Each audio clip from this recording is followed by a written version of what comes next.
Welcome to Arc Rex Temple of Ages, Part 12. Alright. This one's going to go all over the place, yet cover so many topics that we've covered before.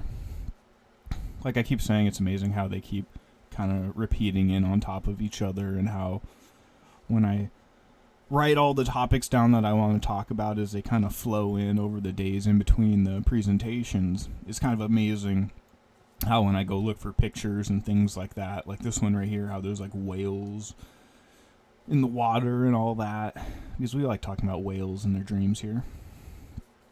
And yeah, going from there, I found this interesting seagull picture, and the part I really wanted to focus on was "She Squeezed Me Slow," and the idea of a slow squeeze. And if we put that in context of the AI-driven Plato's Cave, Babylonian Titanic, in relation to the icebergs right there, because that's the idea of the slow squeeze, that you can gain more control of that, and that it lasts longer as well and has a bunch of delays in it.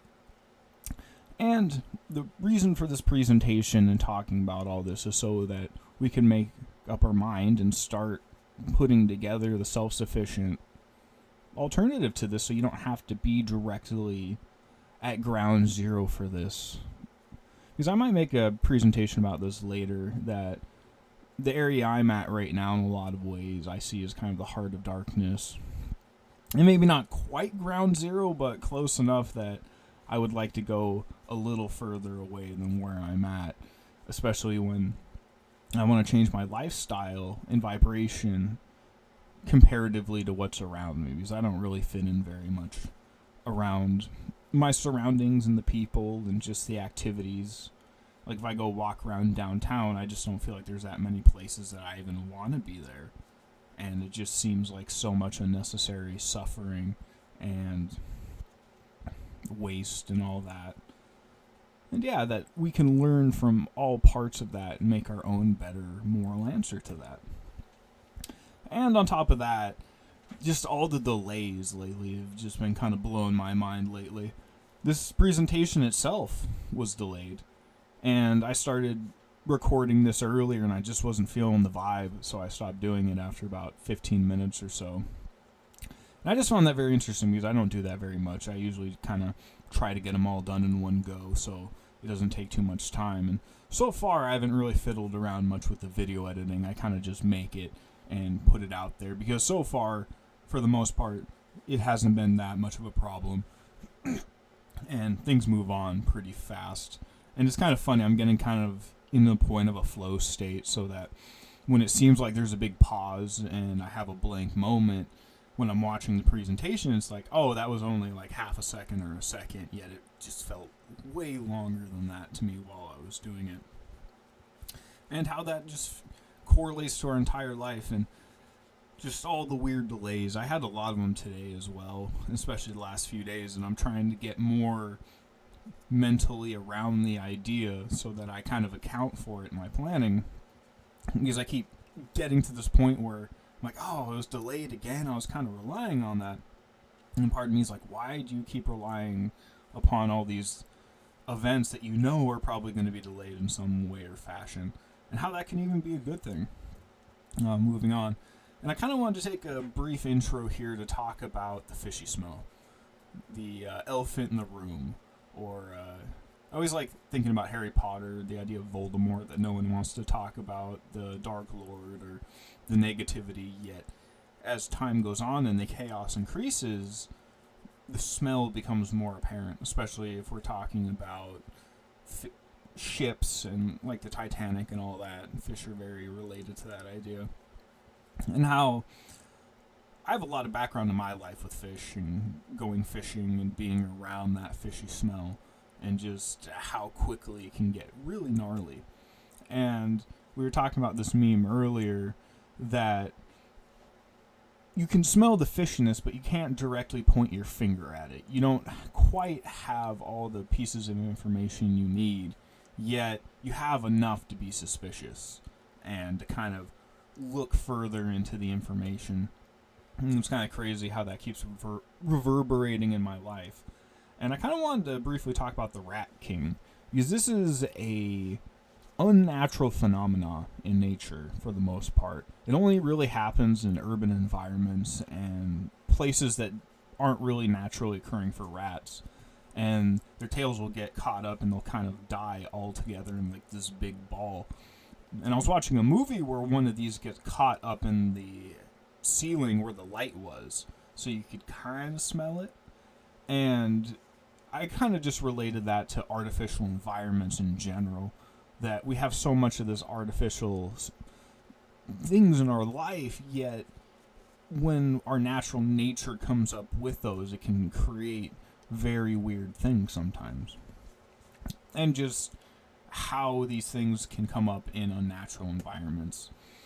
And we can kind of link that idea to the wolf in sheep's clothing, and just how at all levels of my life it's just been crazy that the last couple episodes I've been talking about it and reality and kind of like this Agent Smith vibration that people are following, and it's just so weird to watch as it's happening. And I kind of wanted to say that I'm not necessarily saying all this to really make a negative dig at people. That's why I don't really use names. And I think if, like back to the wolf in sheep's clothing idea, if you're being manipulated by other people and being treated badly, that talking about it isn't just being negative. It's kind of like being in a courtroom. Like, both sides should have their day in court and be able to say their opinion and have everyone go over it then. Yet so much of our lives is just one side or the other that we care about, and we don't really care about looking at both sides. And that a lot of people will say whatever they have to say to keep going another day and to make themselves feel better. That even myself, I'll say, this is who I am and this is who I want to be. Yet as the days go by, that authentic self will start to leak out bit by bit, and the actions will start speaking louder than the words do. I love this meme right here. On all levels except physical, I'm a meme.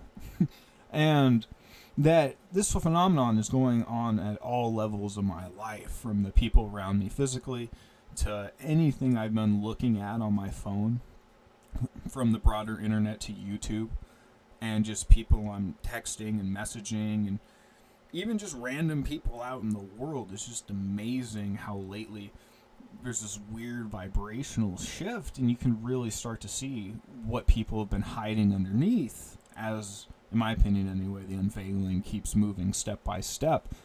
And it just kind of on a side note, it kind of makes me sad, because I know a lot of people that as this chaos is increasing, they did pretty good, but it just seems like a lot of people stopped.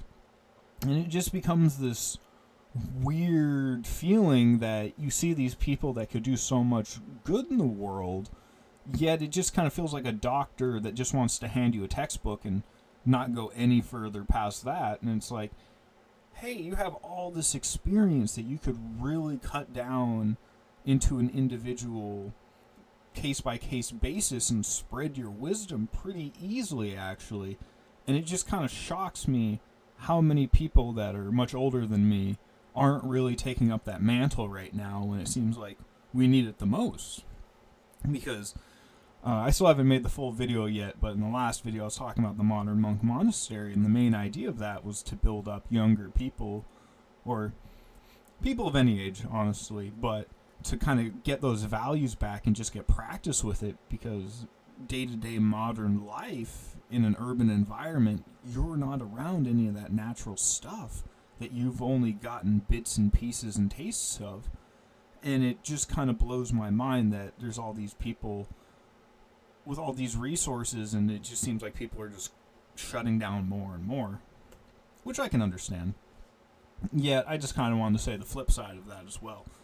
And the idea of like pressure building up as well, that if you try to close off a system and the pressure is building up inside, you have to find a way to release that, or it's just going to kind of explode.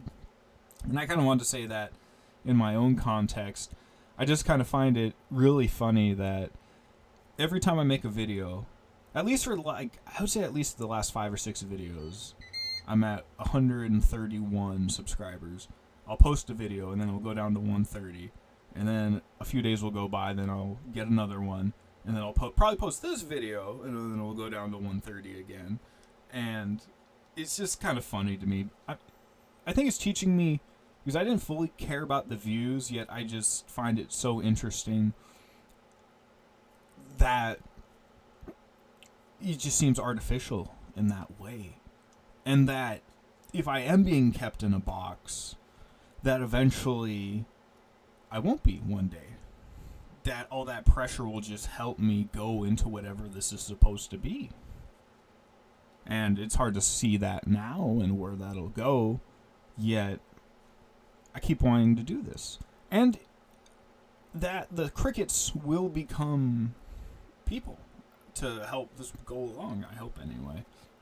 Or just feedback at least. And I'm more talking about people from my older life right here that, like I said, just on any level, it's just kind of weird that if you stop talking about the most mundane things, it just becomes almost like a bunch of crickets and silence. And it's just so hard to work with that. I'm mainly saying this because I would like feedback, because then I can improve and not just be stuck wondering, like, okay, why are there crickets? Like, okay, what? Because I get it that I might make mistakes, yet everyone makes mistakes, and if you can't reconcile those or compare them, the silence doesn't help. And, back to the idea, with all the red flags, if people don't help me see those or go over them and we can forgive each other for the red flags that we all have, then we can't really go anywhere with it, and we're just kind of walking around all blind. And I find most of the times you don't fully have the full picture. And that's why it's so important that we can overcome these smaller things and try to work towards a bigger picture, towards something better. Yet it just seems so much like the last couple weeks of my life, especially since that really famous person is no longer with us, that all these red flags popping up around. And like I said, a lot of them weren't really immediate surprises, yet it just seems like reality's really hammering it home.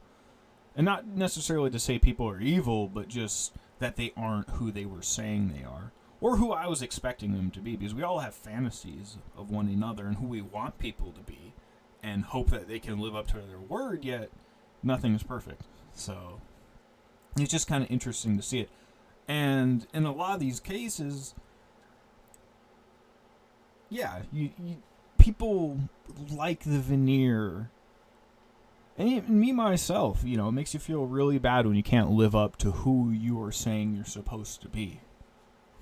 And, life's just really weird like that. And that's the hard part of it, to overcome the negatives that are on the inside of us. And so much about what this presentation's about is dealing with what's on the inside and moving past that towards something better. Because I know I could have made this presentation a lot more palatable and probably way easier to talk about and to spread to other people so I could get a whole bunch of views. Yet I would rather say what's on the inside and what's really synchronistic to me than be a fake person. At least in the ways that I can. Yet, unfortunately, being really authentic has the side effect that you might lose some friends and be left alone with all those crickets.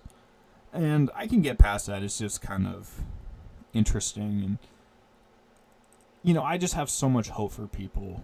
It's just kind of sad when you get let down and left alone and, they don't even respect you enough to help you improve. Like, I can understand that I don't have to be everyone's friends, but it'd be nice that when people decided, like, okay, I don't want that anymore, to at least explain it more. Because I've just had a lot of people that, like, I've asked them to their face, which is usually the last time I'll see them, face to face, like, hey, like, what's really the problem here? Can we get past this and work on this and talk about it? And I've had multiple people just go, like, no, and just kind of walk away. Or just not say anything, kind of like you'd ghost someone on the phone. So, and with a lot of things with this meme will imply, I kind of wish I was wrong. Yet, I'm finding with a lot of things, especially predicting the day-to-day, that it seems to be moving closer towards it.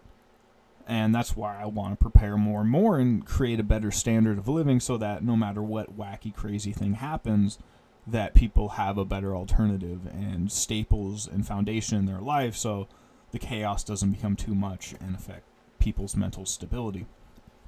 And that even if there's a bunch of crickets and not that much feedback, and thank you to the people that have given feedback and comments, you're very appreciated, that I'll keep making these, and that I'm still here trying to build this vision, and I'll keep trying to make new presentations, and hopefully they'll veer less with random synchronicities having to do with mass media pre-programming and more to do with kind of like a positive version of the Truman Show, weirdly enough, that if you made the Modern Monk Monastery, that you could make media content from that, and people could see that and see an alternative to the Babylonian Titanic and our day-to-day lives that we're kind of stuck towards, and being like, oh, I could go there and get some food and maybe meditate or see the alternatives that I could start implementing at my own place and taking that next step towards being self-sufficient and not just going to Walmart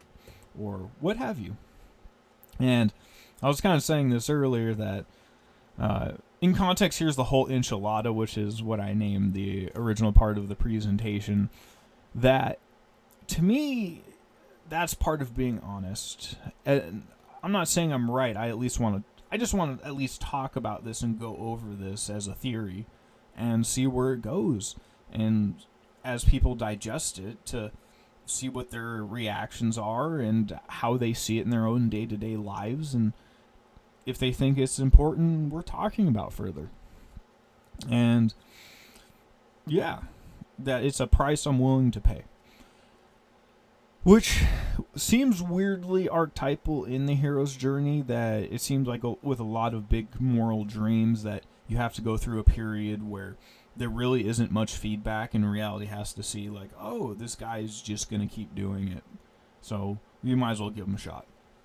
That's the idea, or in multiple stories anyway. But I want to get moving past, the day-to-day, I don't want to say grievances, but just stuff I've been seeing, because I've been seeing it reverberating for weeks now, so I just kind of wanted to add another tidbit there. And hopefully we can build that better future together.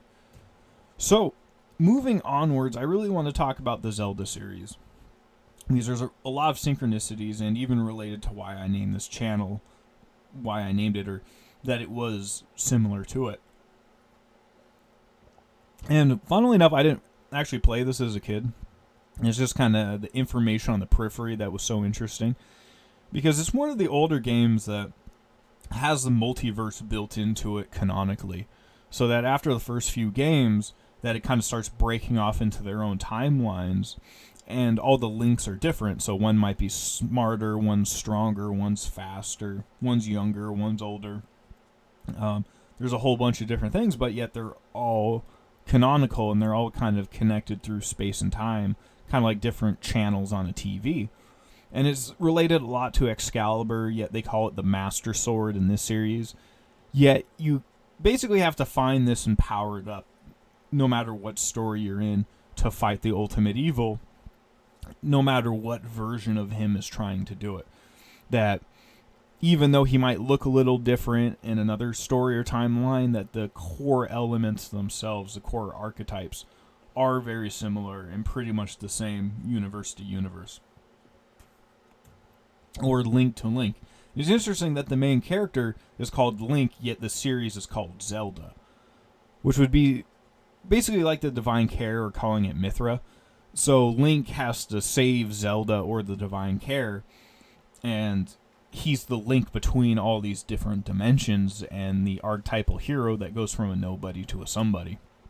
And this is very similar to the Mario series, where Mario goes throughout space and time to save the Divine Feminine that's trapped in Bowser's castle, which is a very similar story between them.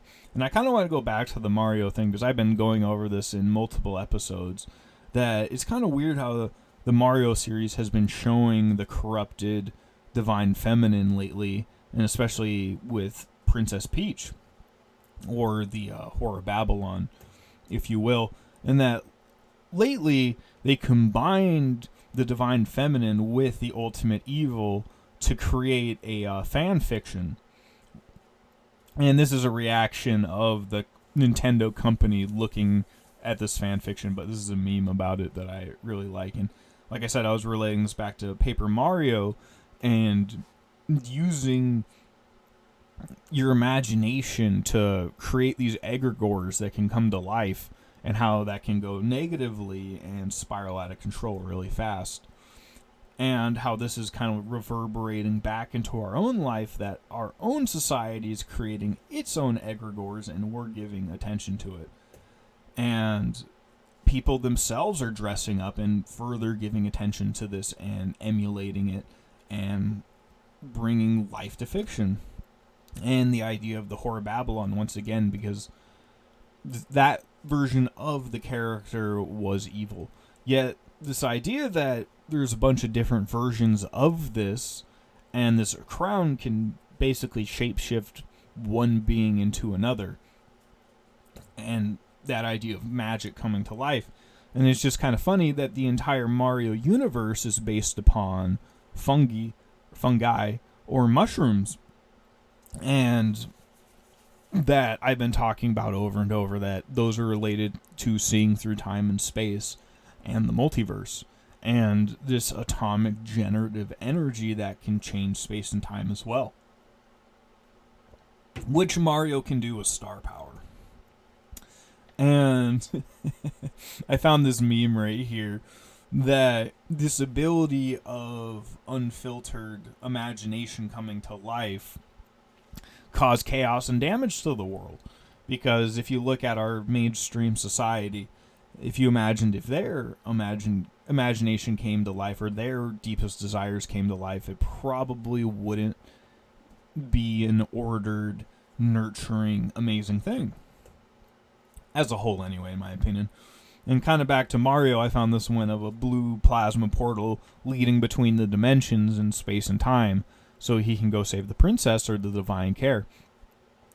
And all the different versions of Mario, because it's the same thing with Zelda as Mario. There's all these different versions of him throughout space and time that can meet up if the circumstances are right. And I kind of wanted to make a thing right here. I originally thought that the Temple of Ages, which my channel name's named after, Arx Rex Temple of Ages, I thought it was a part of Zelda. And I went with it because I never played Zelda, and, I thought that would separate it enough. Yet it's the Temple of Time, not the Temple of Ages. Yet they were going to create a fan movie, which I believe that never came out, called Zelda the Temple of Ages. So my very channel name's directly linked to the hero's journey throughout space and time in different versions of yourself and trying to save the divine feminine. And relating that once again back to the Future and blue plasma allowing you to break the barrier of space and time and choose where you get to go.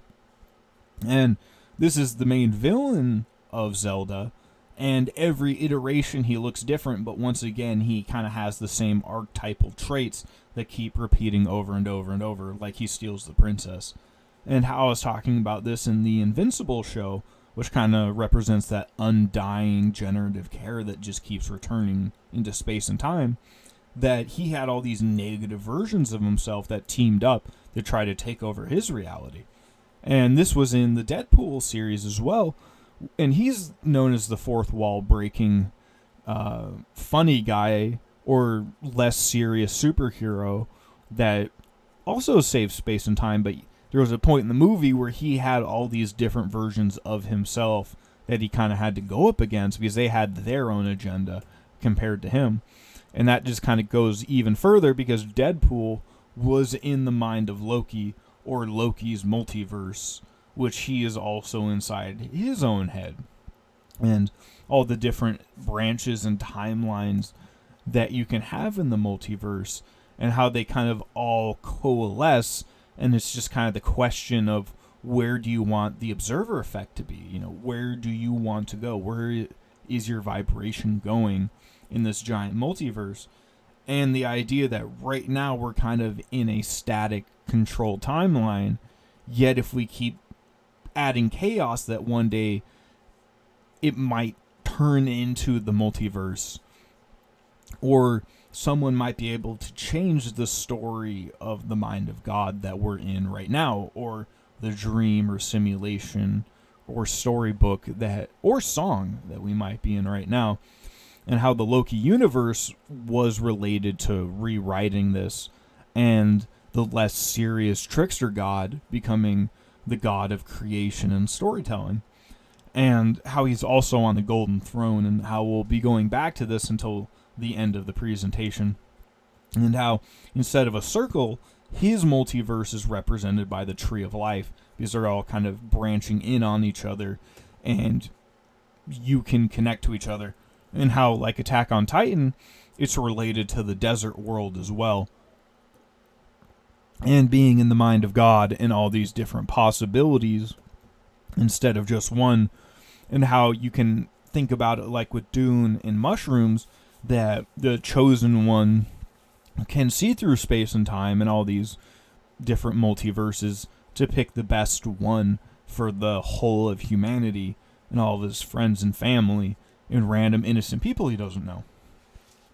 A lot like the Loki series, because as the chaos increased, if someone didn't reset the multiverse, it would just go back to being a closed system again, kind of like we just went through. So to get something new and to get some positive change from all this chaos, someone has to rewrite it. And that's what Loki did in that story. And that was very similar to the plot of Severance, that the main character had to go into space and time in duality and his own mind to try to find that divine care again and reset reality.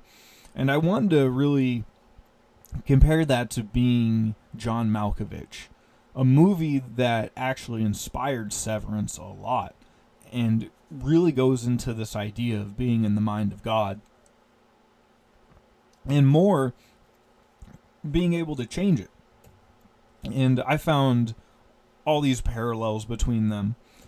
And a lot of movie posters, actually, that were very deep and symbolic, I kind of wanted to go over. A lot like the opening credits of Severance, about how it's all very fractal and repeating, and you kind of have to ask yourself the question, who's really driving the ship? Who's writing the show? And it's very interesting that the main character is a puppeteer that's trying to take over the mind of God, which in this case is John Malkovich, because he's the somebody. He's the rich star of the movie that everybody knows, and the main character is just this random nobody puppeteer that everyone thinks is a loser, and he's all scruffy.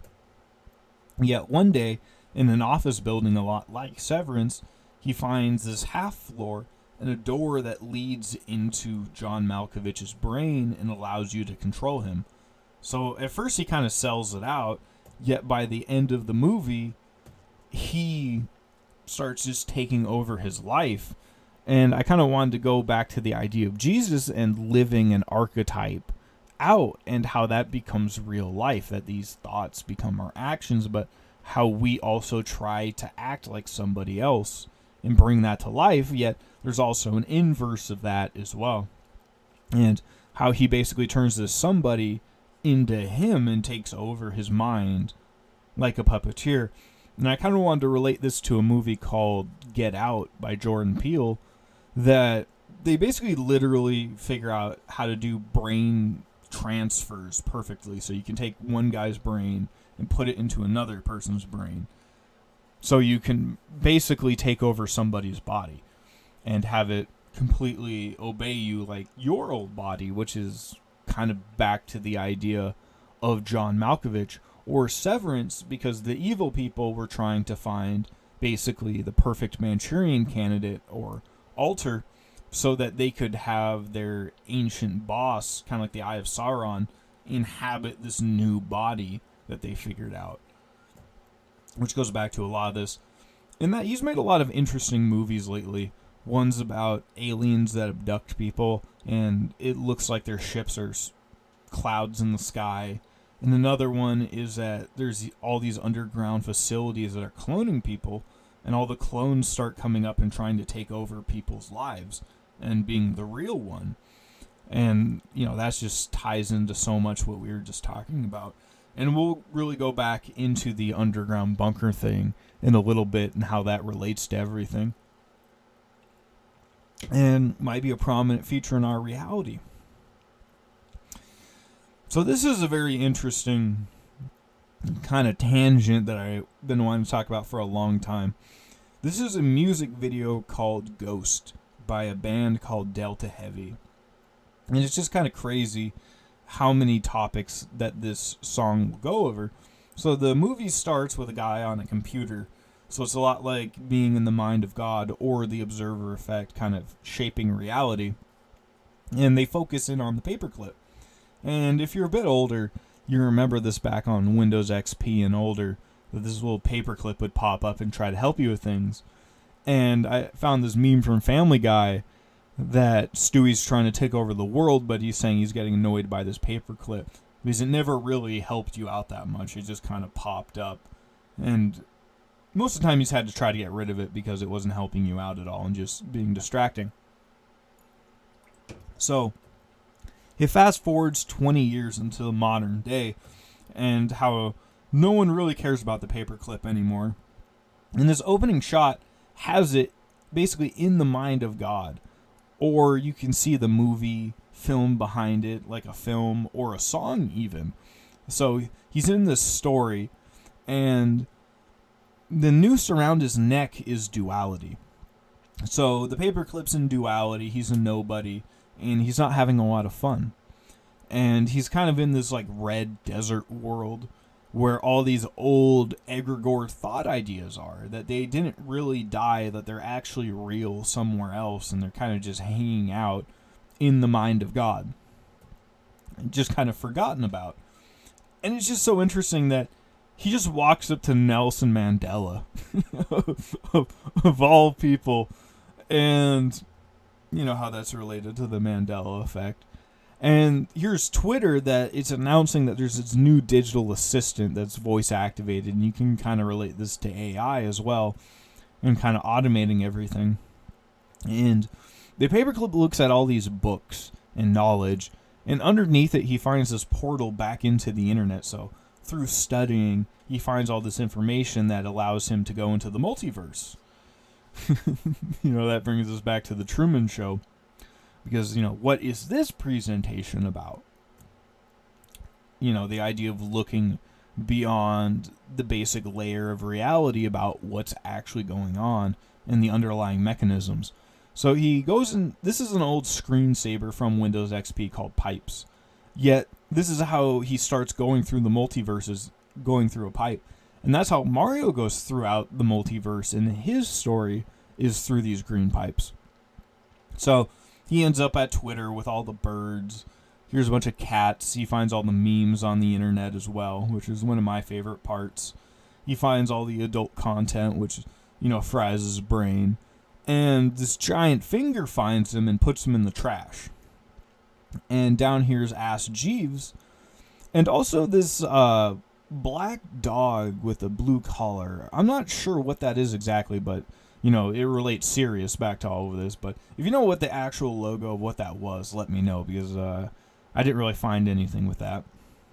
So he looks up out of the trash can, and he sees all these emojis going by, and he gets kind of irked about it. Like, he doesn't want to get thrown in the trash and just forgotten about again. So all these emojis are going to this giant, bitten, rotten apple that have, electrodes and powers going into it. And it just made me think of the first Apple computer being sold for $600.66 and how that's related to the Garden of Eden, but also the idea of our reality coming to life and that story coming to life and controlling it. So the paperclip gets a ride on the poop emoji. So, this is just a giant joke. Like, how could it be less serious? That this paperclip's going into like the inner core of the mind of God, like on a poop joke. So he gets in the mind of God, and there's all these circuits and electrodes everywhere, and he finds this AI digital assistant that, you could also see as like the Woman in Red or the Whore of Babylon as well, because it's this feminine energy that's inverted to control everybody. And behind him, you can see all these electronic devices, kind of like the Akashic records of the mind of God. And, back to the Whore of Babylon idea. And he unleashes all these cursors onto the AI assistant. And I just wanted to think back to mouse cursors, that you need a conscious observer moving a mouse cursor on a computer. So he has a bunch of real conscious individuals helping him out. And I wanted to tie that back to the Dune universe, because he was known as the Desert Mouse. So the main character that saw through space and time and changed the timeline for the greater good was named after a mouse. And how I was talking about earlier that in the show Avatar, that when he can see the Akashic records, that he can get the access to all the previous chosen ones, and that they can kind of help him out on the chosen one journey, which I kind of link to this scene as well, and how they relate that Avatar state to being in the mind of God, but also seeing through space and time and being able to connect with all the alternate versions of yourself in one moment. And Nelson Mandela jumps in the fight. I just love how they randomly throw that in it as well. And I found this as a mainstream kind of going over what the Mandela effect is. And it's basically saying here at the bottom that it may allegedly occur due to false memory, parallel universes, or simulations. And the chaos in between that. And one of mine is the Monopoly Man, because I totally remember him with the monocle, and he doesn't have that anymore. And tying it back to the Truman Show and Jim Carrey, that he was in Ace Ventura, and there's this scene called the Monopoly Man, where he knocks the guy out, and he's like holding him like a fur coat, because he's making fun of this lady who has a fox around her neck. So he's wearing the Monopoly Man like a fox on her neck. And just back to the idea of like controlling the mind of God, or being the one in control. And he makes a direct reference to do not pass go, do not collect $200. And people in the comments are talking about how the Monopoly guy did have a monocle, and how that's the Mandela effect, and how that is a government operation to get people, and how that might be used to rewire their brain. I don't know, but it's really weird. Another one is the Berenstein Bears, because I remember it as the Berenstein Bears, like a Stein, and I just don't know why I would remember a Stein if it was Stain. It just seems kind of weird, like I'd have that memory. And another one is Chick-fil-A, because it was funny, it was while they were building the first one in my town ever, that I thought it was Chick-fil-A, like there wasn't a K on it, and they had some fancy marketing that it was like Chick or Chick-fil-A instead of Chick-fil-A. And I just think, like, why would I think that and have a memory of one day going by and noticing that there's a K on it? It just seems kind of weird, in that there's like a whole thing around it, that you'd have all these memories of something that weren't actually real. And so while this AI inverted feminine is getting attacked by all these cursors or ascended individuals, one of them is a song note. So it's once again relating it back to us being in a song or a dream or a simulation or what have you. And it's really funny that after this, the paperclip starts popping up in all of the different people's media. So it's a lot like Dream Scenario and Nicolas Cage, where he started popping up everywhere. That this paperclip starts going throughout space and time. So no matter where it is or what you're doing, this paperclip pops up. And, once again, they're relating it back to adult entertainment. And I just love this meme from Transformers. It's like, who hasn't? Who hasn't? And just not just me, but the idea of the larger society, because that's just so ingrained in our society. So if we're talking about imagination coming to life, that's part of it as well. And here's another one of ultrasound, and how it's like hacking through space and time. And I put this one in here because it related this hacking through space and time with Plato right here in Plato's Republic. And I just thought that was interesting that it was, I've been talking about Plato's Shark Tank AI Titanic and how they related this to, going through space and time itself. And they relate this itself to 4chan and the paperclip. And I just kind of wanted to relate that this is where one of the main areas where the meme magic idea came from in the first place was 4chan, and how they were using that to get the president elected, and how it was bringing memes to life, and that this was done by intelligence agencies as well. It's just wild to me. That's like that's how you would do things. But if you understand magic, like, hey, that lines right up, because where attention goes, energy flows. And they relate it here, the paperclips, to skyrocketing, or the masculine ascension. And they relate it to crop circles, which relates it to aliens, and the Large Hadron Collider, which we can relate back to the Loki show, and this breaking through space and time and giving someone infinite energy so they can reshape reality and open these doorways to the mind of God. And how in the original Marvel universe, he chose a dark ending, and he was going to use aliens to invade our reality so he could be the new ruler. And back to the paperclip, that it starts popping up like everywhere, like in boy band pictures and on the giant screens in cities. And people are talking about how it's going to run for president. Back to this idea of being the president through hacking reality itself,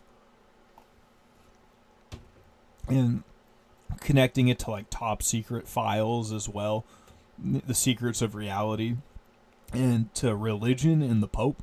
And we'll go back to the Pope itself, and at the very end of this presentation, and the Pope steering reality itself. Yet in this case, the Pope's being steered by the paperclip. That it's writing the script. That it's telling the president what to do and the G20 summit what to do. And that people and intelligence agencies are looking at the paperclip and how it's hacking them. And I wanted to make a point here that was the main problem of the AI entity from Tom Cruise's Mission Impossible movie that just came out.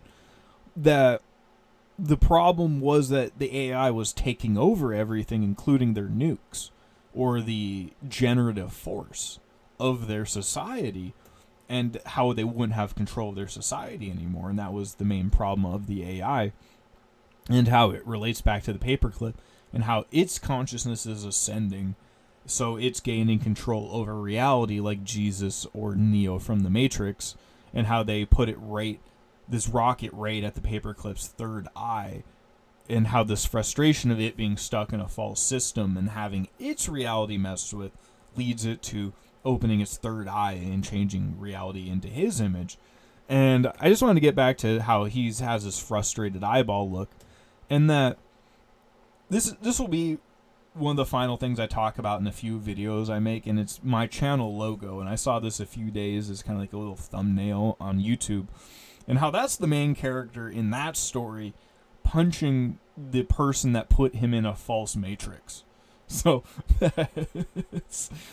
as long as you don't stay in the anger, it can lead you to ascending and breaking out of the false matrix you're trapped inside of, which is one of the bigger points of that entire video game and why it's the logo of my channel. And how the paperclip kind of dissolves digitally and turns back to our life, and bridging that gap in between fiction and reality. And also back to that idea of how Neo jumps into Agent Smith in the first movie, and that's how he defeats him, because evil can't contain that true generative force for very long at all. And I just kind of wanted, while I was talking about Delta Heavy, this band, and right here they made like a cartoon version of themselves. And it's just crazy how I've been seeing that lately. People making like cartoon versions or like little doll versions of themselves. It's just kind of weird, like especially in the last few weeks, how that's been popping up and like the different people it's been happening with. This is very interesting. So they made another video called Paradise Lost, White Flag, and it's like a video game. So it's not in this picture, but in the beginning it's like insert coin to play. So it's like a video game, and it starts out with the fallen angels on Earth. They're falling from the sky, and Lucifer goes and talks to... We'll get that in a sec.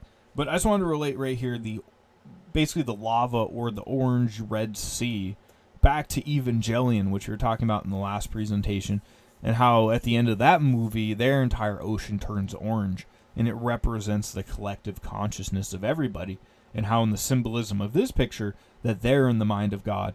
And the whole point of this show was at the very end, he got to choose the new story of the mind of God, and if he was going to let other people do that as well. And how at the end, people turned into this orange liquid that is related to Fanta, or being in a fantasy, or a simulation, and becoming one with it again. And how in the Shining movie with vampires, and how the psychic boy Danny brings all these ghosts to life, that he has the Apollo rocket shirt, and they relate it to astronauts and Tang, which is like orange Gatorade. So this idea of spiritual consciousness becoming one, and what to do with it. So Lucifer gets to the giant fly demon, and the fly demon says, hey, go to war with heaven, because, things aren't very good. So the fallen angel goes back up into the mind of God, and it's interesting that they show Earth as like this giant frozen blue ball, and related back to like this blue plasma portal idea, and that's what allows you to go through the mind of God. And once again, we'll go back to the Men in Black, and how they had these blue marbles that represented the mind of God. So maybe it's that same thing, and how it's connected. And heaven itself is represented by like this big generative sun area in the sky. And there's this original point that you get this original choice to fight or run, but then it changes to run or apologize, because forgiveness is a big part of this video. And then Archangel Michael gets summoned, and it's interesting, someone said that his sword looks like a needle, and it's very interesting that they would relate it to that. And then Jesus casts lightning, and back to that idea of blue plasma, especially like in Back to the Future. And then he basically is stabbed by the hand of God with this like little sword that someone said also kind of looks like a little needle, and he falls back to Earth, and he falls into the garden. So in the garden are the authors of the song itself, next to the tree of life and the fruit, or the apple we were talking about, like the Apple computer being bitten, or back in the last in the last song with the paperclip going into the mind of God apple. And the authors of this song throw him another fruit, which he uses to be reborn. And they also relate to the snake right there, that Kundalini energy, whether that can be good or bad. And he basically uses that to go back up into heaven and hug Jesus. And that releases all this water back onto Earth, and Earth starts growing again and becoming a better place. And it's just kind of interesting. That makes me think of that desert world and water world idea, and how there's this heart in the middle of the galaxy, and it says game over. And this idea of using, the ability to rewrite the story to try to find a good ending, and trying to not apologize, but forgive people. Which is very interesting, because you also can see that as very blasphemous in a lot of ways. But like, I see Kundalini as just a tool that you're using, almost like a pencil or a pen that you're using to write a story. It's all about what you're doing with it that defines whether it's good or bad. The same idea kind of with the Matrix, and how they related that to video games, and how you can flip whether or not the story and the truth is in a movie or a video game or a dream or a simulation or what have you. And I kind of wanted to just go briefly over the idea of bullet time, because that's the idea for the main character, that Neo can slow down time and space itself to try to save the day. And that in the new movie, that the villain steals that power from him, and he has to learn it over again. And it's just interesting that, the villain would take your power, and how this idea has been done in video games as well to try to make it more cinematic and action-packed.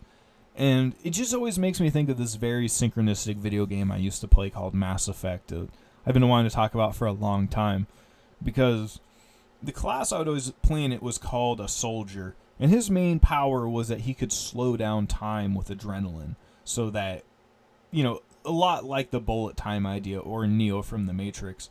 And this idea is reverberated in our own reality, that if you look at professional athletes, they'll talk about how they can slow down time when they have all this adrenaline running through their body. And I found this kind of article on the internet talking about it, that your brain can increase the rate at which it's processing reality. So it's, that's what they say anyway. How you really define that, I don't know. That your brain has this ability, especially if you train it, to slow down time itself. And I kind of wanted to take it back to the show I've talked about a little before. And the whole idea is that these immortal vampires, well, not just the immortal vampires, but people start getting the ability to have their egregores come to life. So in this particular spot, this guy's, one of them's a normal person, and one of them's an immortal vampire that's trying to live forever. And he has the ability to slow down time for a few seconds. And that's really dangerous. And the main character also figures this ability out as well, because if one guy is slowing down time, you have to slow down time itself as well, or learn how to go faster, because it's really overpowered. Yet it's kind of this central theme. And it's also what made Neo really overpowered in the Matrix, because he could just slow down time and dodge bullets. So I wanted to go back to the Mass Effect series, because the first villains in it are these synthetic life forms, so a lot like the Terminator robots. And in the second game, these are a lot like clones or synthetic robots, or you could think of like alien greys that go around and they're harvesting people for their DNA so that they can live forever. And they're a hive mind organism, so that they can basically transfer themselves between bodies, which is a theme we keep talking about. Kind of like the Eye of Sauron. Or Agent Smith in the Matrix, that the agents can take over anybody in the Matrix at any time almost, and kind of warp into them and take control of them. And these are all harbingers for these synthetic beings called Reapers. And this is basically if you combine Cthulhu and the Terminator robot. And they basically go through these cyclical, at the end of each cycle, like they'll let life grow and flourish, and then they come back and then they destroy all of it with red plasma, and then they let the cycle restart again, and they keep doing that over and over and over, and they come from the abyss of space. A lot like the idea of Cthulhu. And how we're kind of in the dream of these Eldritch beings, and the dreams of whales as well. Just this idea keeps popping back up again and again, and how it's related to our subconscious. And I'll talk more about the Warhammer universe later in this video, yet they specifically have two factions in the universe. One a lot like the Terminator robots, and another one that's like interdimensional tentacle monsters that come from the abyss. And they both are trying to eradicate all life. So it's kind of the idea in Mass Effect if you took these two and put them into one being. So mechanized tentacle monsters from the abyss that are trying to reset the world and kill humanity and kind of take over the mind of God itself, because they're hungry. And how in this universe they had faster than light travel with these things called mass relays, or these blue plasma portals that allowed them to go from world to world. So it was like the mind of God being opened up. And to get rid of these tentacle monsters, they had to destroy all the relays. And that was the final ending, was figuring out how to shut the mind of God off again to stop this ultimate cataclysm and allow people to live in a new cycle in a Garden of Eden-like way, because now the world's all opened up and they can thrive again, and the cycle resets itself in a water and a desert world, in my opinion, anyway. And the ending of this is named after the machine, the leader of the machines in the Matrix movie, Deus Ex Machina. And that has to, a lot of people see that as a literary plot device as well, and kind of deciding what you want to do with it. And the main character of that story basically changing the fate of the entire galaxy and bringing an entire new cycle to life from his mind. And how there's a lot of different endings to this. And I remember when I played this, that I was trying to go for 100% so you could try to get the best ending possible. And that if you did, that there's this like little snippet scene where your main character didn't actually die. So it's all like the idea of Jesus coming back to life if you did the right thing and did the full selfless sacrifice and tried to help everybody. That's how I want to relate it anyway. So I wanted to go back to the Warhammer universe I was talking about, and I talked about this one way back in the original presentations. That is about these super soldiers that are kind of at the end of time fighting all these abominations. Like I was talking about those Terminator robots and the abyssal monsters. Those are in this universe as well. Yet the main problem is that their faster than light travel is basically going through hell itself. That they call the immaterium. That is this immaterial universe that you normally can't see or touch. Yet it's contained basically all the things we put in our subconscious. So it reflects all the emotions of our day-to-day universe.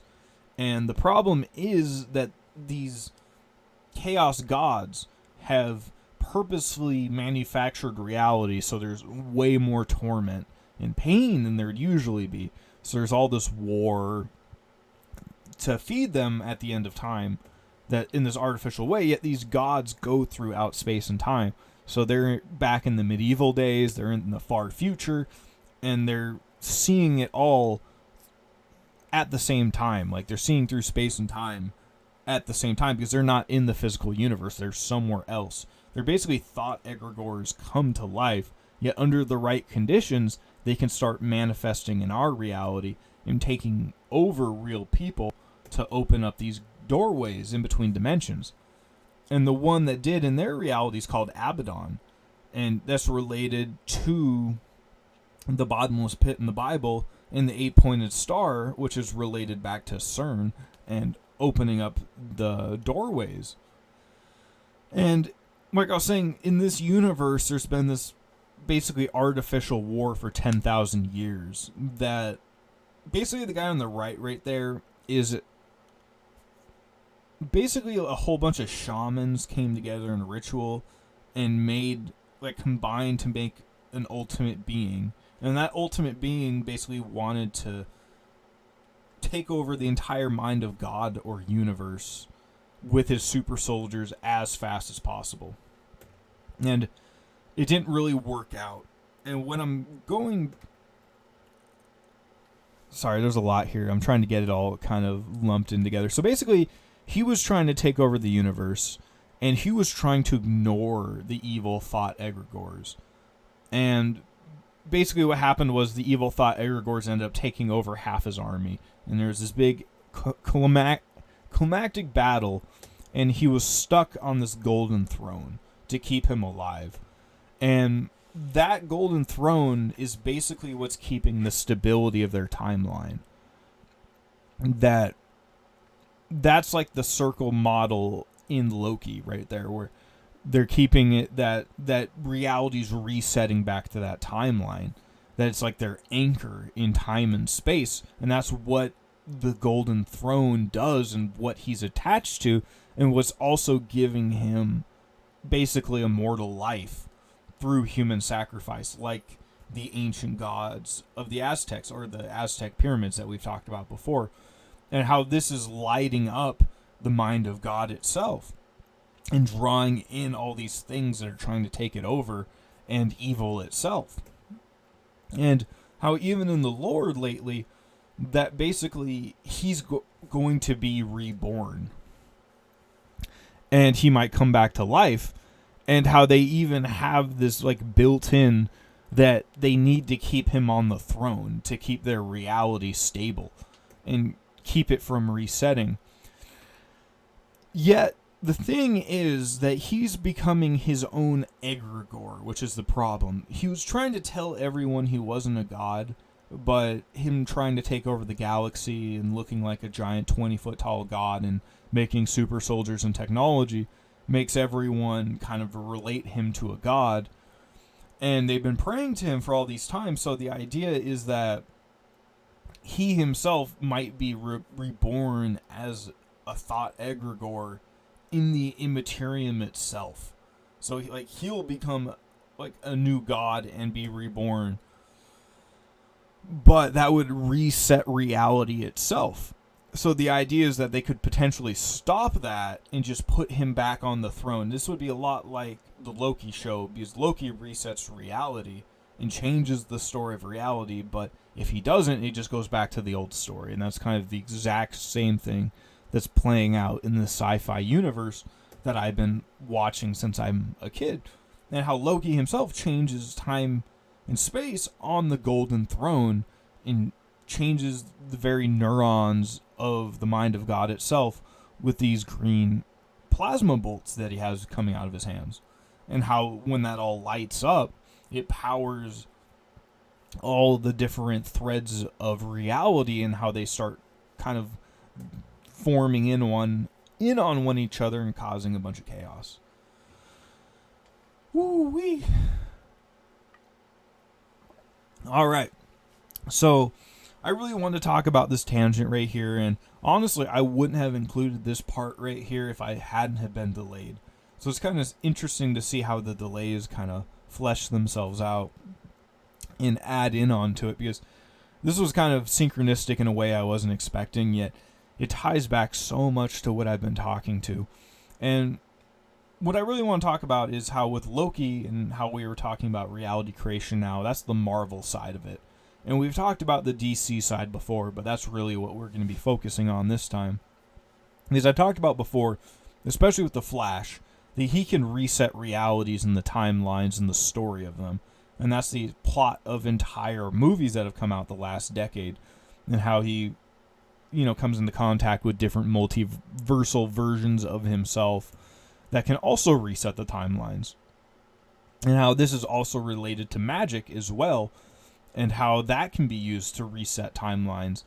And this was a bad timeline that they reset using magic and the Flash's ability to run faster than the speed of light. We're back to the speed of light being related to resetting reality itself.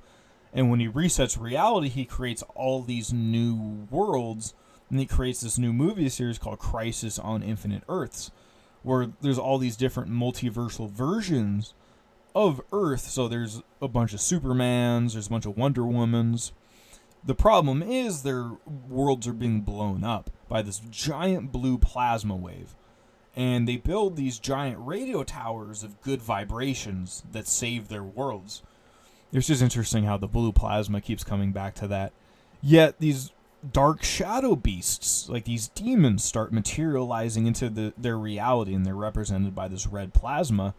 And there's these giant beings that are basically the monitors or watchers of reality that are using blue plasma to destroy entire timelines. Because basically, it's like there's too many timelines. There's too many branches on the tree, and it's causing the whole tree to die. So they need to trim and prune certain ones.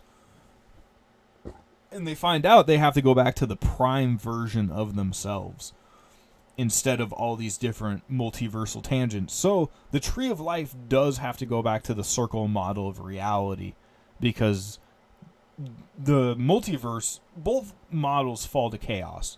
And the solution is to go to the other cycle, or the other model of reality. So yeah, that's what happens in this series as well, and it just blows my mind that those movies were released recently and just kind of reverberate this theory in some of the biggest pre-programming of our generation. And the main thing I want to talk about was this thing called Absolute Batman, or the Absolute Universe, because it plays around with a multiverse, and they made this one that's kind of based upon our reality, and is very dark and gritty. And this is kind of what it looks like in our reality, like Mr. Freeze, you can see right there on the left, kind of looks like a normal human being and what you would expect. Yet in Absolute Batman, Mr. Freeze looks like this Elden-rich monster, and most of the villains do. And it's related back to this idea of SCP, because the idea is in our reality, we contain these monsters in underground facilities so that the stability of our timeline can keep going on. And we'll kind of go back to this idea of underground facilities and monsters later on, and how they tie that to the multiverse as well. And that this multiverse was created by a villain. So like their mind of God is a villain. So it made their universe a lot darker. And this was the villain right here that they were talking about, that's represented by this red plasma, or this omega energy, and how he's creating this dark timeline with this plasma.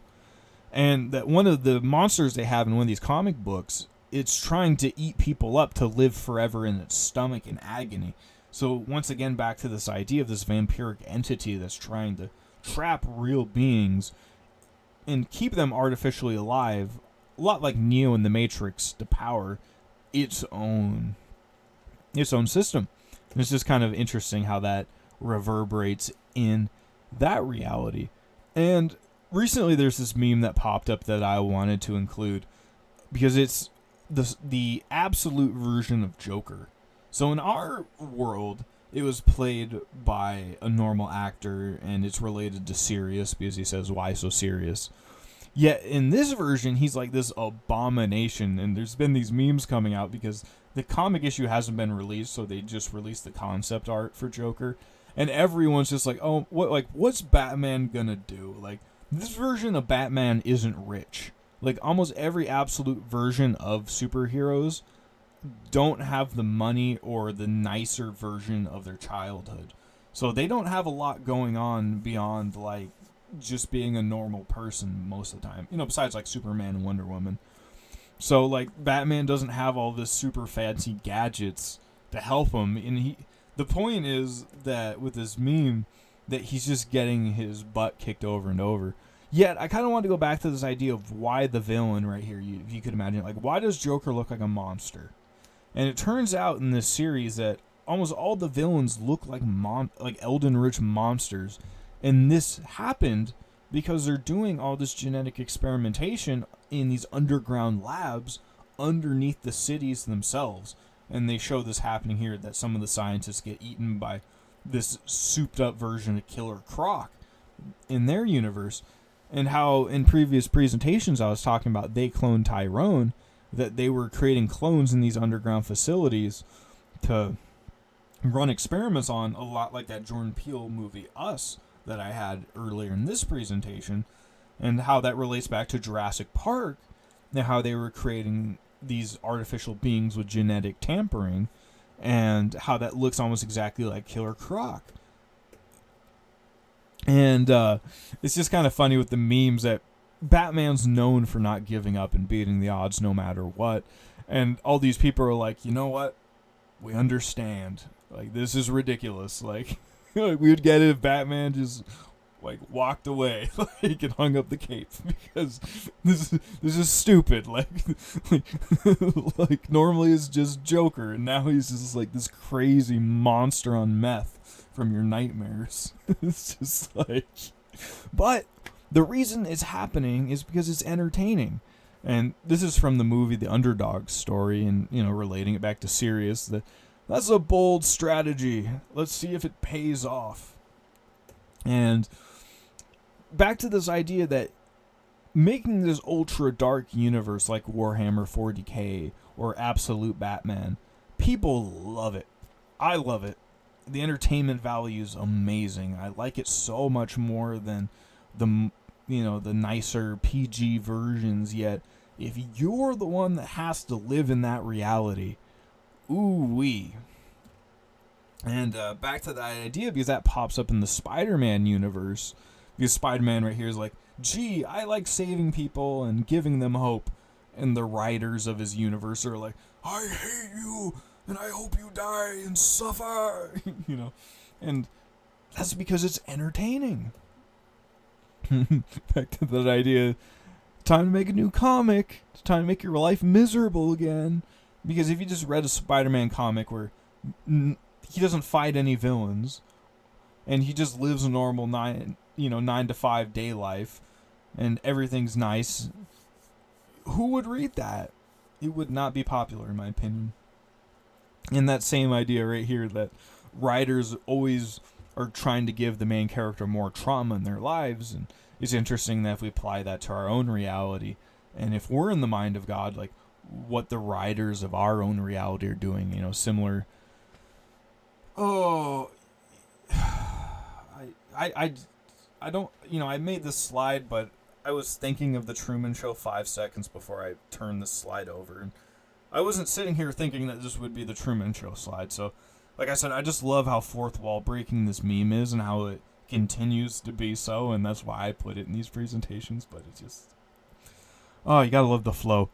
So this was from my original series of videos I put up, and I think about this show so much, called The Hero Inside, because it's related to the writer of your own story, superheroes, blue plasma, and rewriting the story you're in. So these are both thought egregores. These are both superheroes from a comic book that have come to life. And one of them's way stronger. He's basically the villain right here. He's beating up the good guy.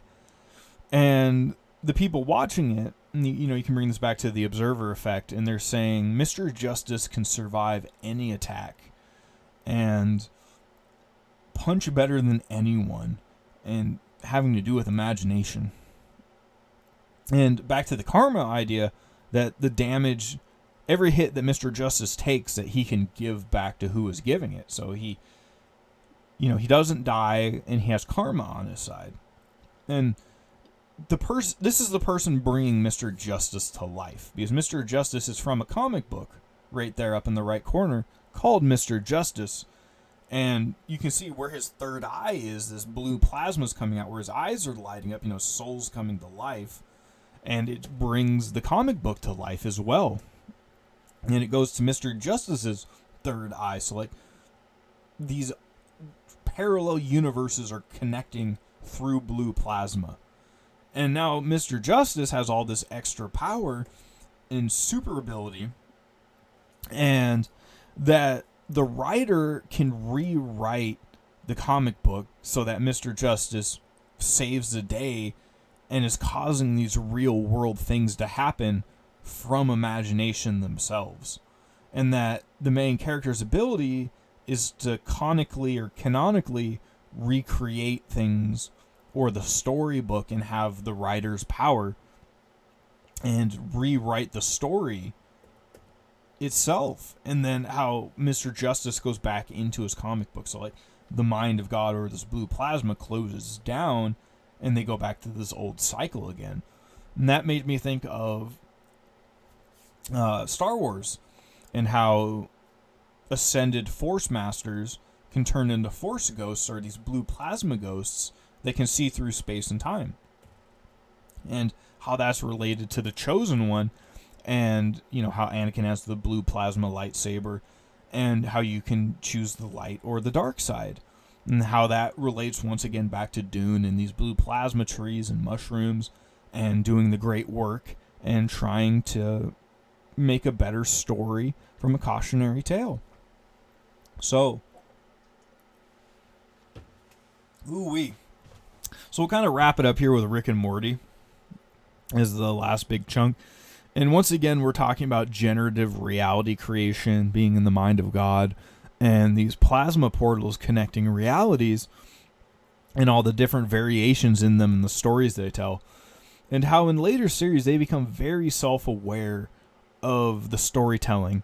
So a good example is this episode happens in a train that's called that they recognize as a narrative vehicle itself, but then later on, like, their higher selves, or the mind of God, is, to them, that train is a toy, yet to the people on the train it's real life, and they have Jesus and all these themes just kind of mashed up into one thing happening out.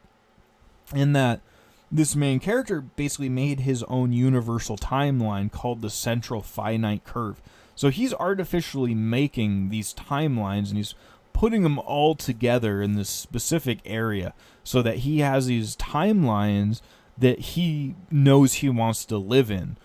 So he's creating this, circular model of reality and bringing his own order to chaos. So he's taking this person and sending them to the afterlife so he can run diagnostics and get information from the afterlife itself. And he's saying, holy moly, like, information about the afterlife is real. And you can see when he says that there's a poster of beer right behind him. We'll get back to that later. And he's saying there's a zero mass field of consciousness preserved by a paradimensional layer of infinite energy.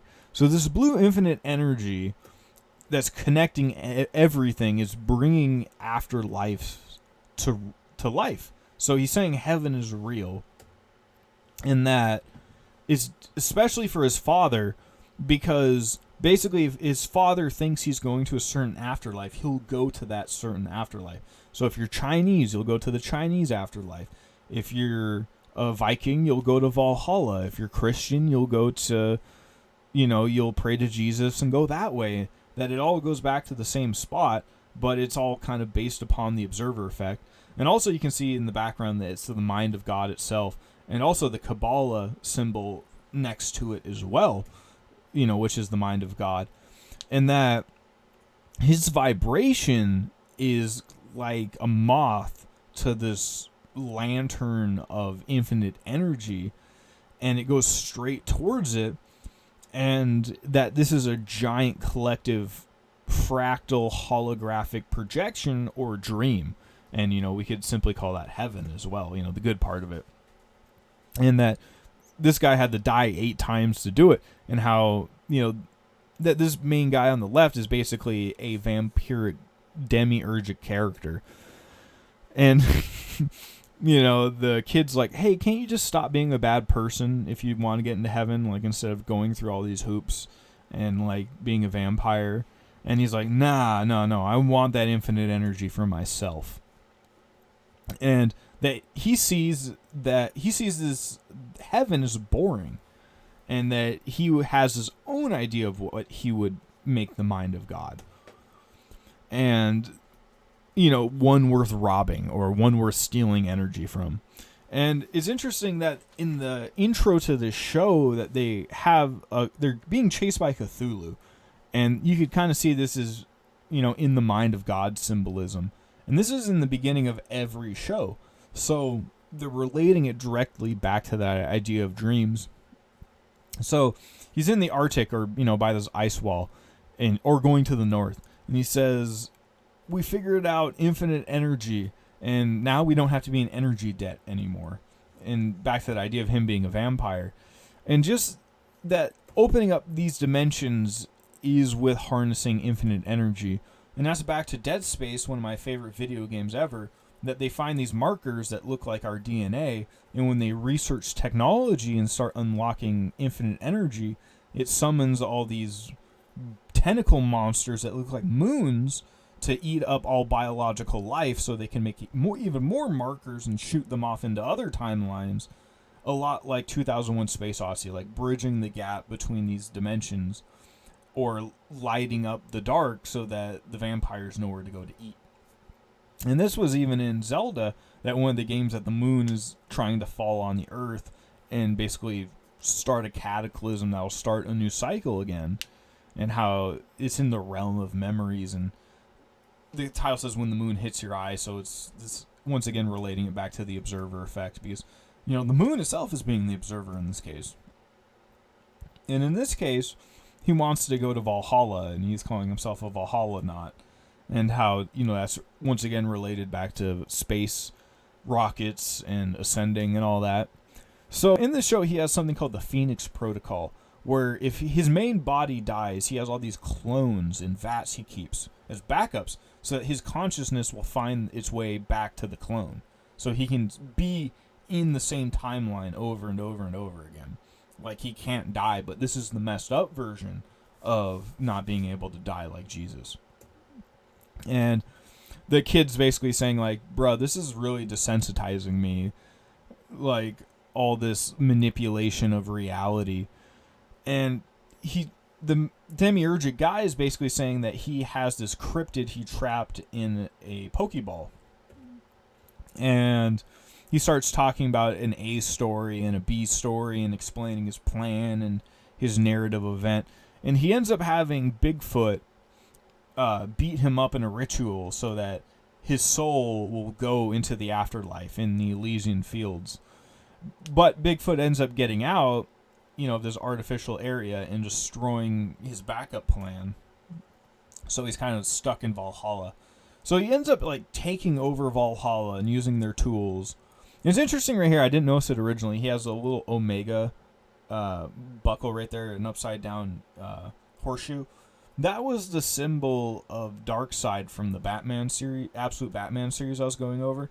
That was the symbol of the evil god that made an evil or false reality that Morty was trapped in, which in a presentation further back with Rick and Morty when I was talking about them, one of the newest episodes they made was that his grandfather was trapping his kids in false matrices for mundane things like forgetting the phone charger or breaking the phone charger. So, like, he was abusing his ability to trap people in artificial matrices to, like, teach them lessons. It's just weird how it all filters back.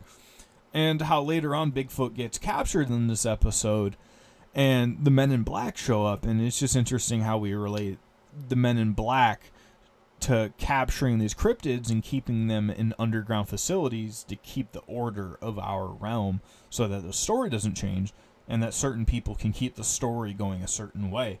And how they relate this, that they bring the Bigfoot to the Pope so that the Vatican is also hiding all these artifacts as well so they can keep power. And that these... So I talked about it earlier in a previous presentation that basically evil needs to find a super soldier for itself because, like, if you think of vampires, they always need a minion. That even Dracula himself, for how powerful he seems, or Sauron from Lord of the Rings, like, Sauron needs somebody to do his will, or Dracula does, because Dracula's just going to hide in the basement. So they need someone to go do everything for them and take over the world for them. So it's the same with this idea with these cryptids as well. And how I've been talking about the Whore of Babylon and all that they need to capture this ascended Kundalini individual to get their super soldier to take over the world, which is the dragon the Whore of Babylon's riding on. So I just kind of wanted to relate it in Valhalla. The Vikings are trying to take over and stop this demiurgic character, but the demiurge is making all these drones. So once again, this evil isn't going out and fighting himself.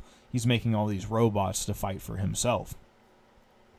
And all the Vikings are saying, like, because they reincarnate back into the halls of Valhalla when they die, so they can't really die either. So they're saying, like, do we even really need to attack him? But they end up getting bombed. So the evil person's just like, hey, I'll use technology to blow up their reality and pretend like I'm a god using technology. And we might see the parallels to that in our own reality.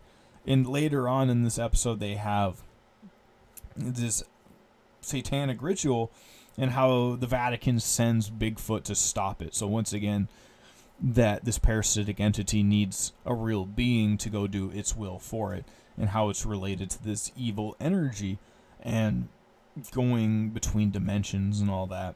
So eventually the grandfather gets out of Valhalla using infinite energy and goes to the Vatican to stop the Pope. And it's interesting, at the Pope you see right there the obelisk, so the generative force being represented. And the Pope is on a throne, and I wanted to relate that to the Golden Throne. So the Pope has access to infinite energy and using it to destroy the main characters. And he's making a point of, like, what a stupid waste of infinite energy. So this idea of, like, if you can change reality, that a lot of people just do silly, mundane things with it. So they get sent back to Valhalla again. And back to the Operation Phoenix idea, so they can, like, they don't die, so they're just kind of like being reincarnated back over and over and over. And one of the times he gets all the cryptids to try to stop the Pope himself. So it's this idea of the people that are getting enslaved are the ones now rising up against the oppressors, and how that changes every cycle. So what you would see as evil are now the good guys are evil, and it just keeps, circling between it. And then we have vampires and the werewolf and Sirius and all that stuff, and back to the Elysian fields and the afterlife smelling like beer and all that. So he ends up capturing the Pope in a Pokeball, with this blue plasma closing off the mind of God. And this throne right here, this golden throne that has the sun on it, this infinite generative energy that was siphoned and hijacked by this artificial being to shape and change reality, now himself is being trapped in a new reality, and is left in one where the Pope is now the main character, and it kind of flip-flopped. And how I wanted to talk with Pokemon, this world where there's all these egregores and hybrids come to life, and you could see that like Jurassic Park as well, that we could have science and technology to do that, but also that we can use that to capture them as well, which I keep talking about, and how that's also a defining characteristic of the cycles, and how in Pokemon you have Pokemon that, like God Pokemon, that created time and space itself. So even in their mythos and lore, they have beings that are changing the story of reality and going between dimensions and time and space itself, a lot like Back to the Future. And how in our reality we have Tron Ares coming out soon, and the whole point of this movie was that every movie so far has been in the video game. Yet this one, the video game characters are coming out into our world, and it's represented by this red plasma. And how everyone so far has kind of been in the video game, which is related to Jeff Bridges, and like he's the creator of the video game that everyone's in, so it's like the mind of God, yet it's changing around the other way because they've been trapped in a virtual world this entire time, but now they're going to go out into the real world. So it'll be interesting to see how that goes. And I wanted to once again relate that back to reality creation and virtual reality and Ready Player One and blue plasma and all of that, and how the first test was to reshape reality was Back to the Future and running the race of life in reverse. So it's a lot how I see this presentation, that I want my life to get better, and how could something ridiculous like this do it instead of like getting a better job and things like that. Yet you can see that is going in reverse. That might be ultimate copium, we'll see.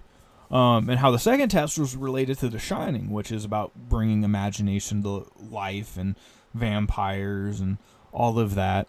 And how the final one was finding an Easter egg in an old adventure video game. So finding a secret room in an old video game. So you had to know the lore of the video game you were in. So you had to have a deep knowledge of the system or simulation you were in to find the secret room or open your third eye to change reality itself. And then, the creator mind of God passes on the generative egg force to someone else so that they can reshape reality. And at the end of it, there's this giant kind of mismatch. You could think of this like Armageddon, the battle at the end of space and time with every fictional character you can imagine. And, there's a giant plasma castle in the background like the Disney movie. And how all these different thought egregores and video game characters from all these different universes are all smashed together in this giant battle between good and evil to rewrite the story of reality itself. So, I will leave it at that. And if you're here, I want to say thank you, because I get that was probably all over the place, yet I had the time to do it. And like I said, because my life was delayed, I had the extra time. And It's actually funny that I make these a lot when my life is weirdly delayed and I get some extra hours to make one of these, because normally, like I was just kind of saying, I'm in the day-to-day materialistic mode where, like this is kind of a side project, yet, this could be a whole lot more one day. And I hope it does evolve so that the standard of living for people can be better and more beautiful and happy, and we don't have to be so face to face with this with no breathing room. That's just my thought anyway, because I'm tired of the rising grocery costs and knowing it's at a store owned by evil people and it's all covered in plastic, when I could slowly become more self-sufficient and find other people that have that same vibration as well, and not be the one causing that friction as well, because if I'm not there anymore, then it's not a vibrational problem anymore. That's my opinion anyway. So throughout time and space, I want to say thank you. And if you want to leave any comments or synchronicities or requests for topics and videos, please leave them. And I want to say thanks for being here. And whether it's night or day, wherever you are, I want to say thanks once again for being here, and peace.